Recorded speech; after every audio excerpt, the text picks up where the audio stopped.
बऱ्याच लोकांकडे स्वामींची मूर्ती असते. मार्बलची असेल किंवा वेगवेगळ्या ह्याच्यातल्या असतात. त्यानंतर काहींकडे पंचधातूची एक मूर्ती असते. काही लोकं फोटोची पूजा करतात. तर ह्याचे प्रत्येकाचे काही नियम वेगवेगळे हां, असतात का? नियम आहे ना. बघा पहिली गोष्ट कसं नॉर्मली फोटोमध्ये आपण अ, 1 ते 2 प्रकारची सेवा किंवा 3 प्रकारची सेवा करू शकतो. नॉर्मल म्हणजे सकाळी उठला, फोटो पुसला, गंध काढला, नैवेद्य लावलं, नाही लावलं. 2-3 प्रकारची सेवा हे नॉर्मल लोकं करतात. नाही असं नाही.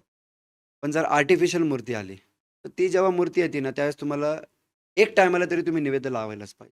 बरं. कारण की मूर्ती आणणं म्हणजे काय? मूर्तिमंत महाराज आहेत ना. तर हं, महाराजांना तुम्ही घरी आणले साक्षात, की महाराज आता मला तुमची सेवा करायची आहे. हं. बरोबर ना. तर कमीत कमी तुम्हाला त्यांना रोज अभिषेक नाही जरी झालं तर ॲटलीस्ट त्यांना अंघोळ वगैरे घालून रोज, तर त्यांना काय असेल ते गंध वगैरे लावून, तर त्यांना ॲटलीस्ट एकदा तरी नैवेद्य लावायलाच पाहिजे.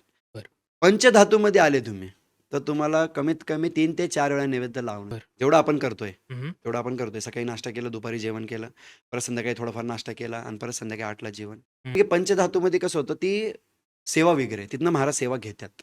नॉर्मली फोटोमध्ये ॲडजस्टमेंट चालते. आर्टिफिशियल मूर्तीमध्ये बी थोडीफार ॲडजस्टमेंट चालू शकते. पण ज्यावेळेस मेटल येतं, पंचधातूचे. नाही ती सेवा वगैरे. तुम्हाला तिथं नियम स्ट्राँगली नियम पालन करण्याचे, बरं. हे करण्याचे. अ, आणि नसन होत जरी हं, करण्याचा प्रयत्न केला पाहिजे. प्रयत्न तरी करा ॲटलीस्ट, की बाबा तुला करायचंय, करायचंय, करायचंय. हे हं. मेंटॅलिटी बघा करायचंय, करायचंय म्हटलं की माणूस काय बी करू शकतो आणि करेक्ट. ज्याला करायचंच नाही तर तो फोटोची बी सेवा नाही करू शकत.